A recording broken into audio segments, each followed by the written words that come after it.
Assembly నుంచి walkout చేసిన BRS ఎమ్మెల్యేలు నిన్న రాత్రి గన్ పార్క్ దగ్గర నిరసన తెలిపారు. కాలుష్యంపై నిజాలు చెప్తుంటే మైక్ ఇవ్వకుండా గొంతు నొక్కారని హరీష్ రావు అన్నారు. సభ సాక్షిగా అబద్దాలు చెప్తున్నారంటూ ఉప ముఖ్యమంత్రికి ఓపెన్ ఛాలెంజ్ విసిరారు.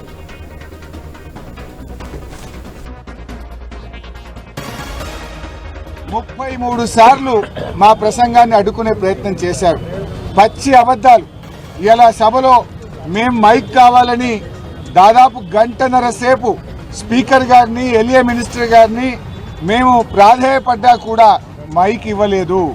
ఇవాళ మీరు ఏంది ఆదివారం రోజు అసెంబ్లీ పెట్టి ఎక్కడ ఈ రిపోర్టు కోర్టులో కొట్టుడు పోతుందో అని హడావిడిగా పెట్టి బురద జల్లే కార్యక్రమానికి ఇవాళ ప్రభుత్వం దిగింది. నిజంగా చర్చ మీద మీకు నిజాయితీ ఉంటే ఎందుకు మాకు మైక్ ఇవ్వలేదు? మైక్ ఇస్తే మీకు వచ్చిన ఇబ్బంది ఏందని నేను అడుగుతా ఉన్నా. బట్టి విక్రమార్క గారు ఇందాక లాస్ట్ లో మాట్లాడుతూ అంటున్నాడు 10 సంవత్సరాల బీఆర్ఎస్ హయాంలో 1 ఎకరానికి నీళ్లు ఇవ్వలేదట. నేను ఛాలెంజింగ్ బట్టి విక్రమార్క గారు, మీరు ఒకవేళ మా ఛాలెంజ్ ను స్వీకరిస్తే నేను శాసన సభ్యత్వానికి రాజీనామా చేసి మళ్ళీ పోటీ కూడా చేయను.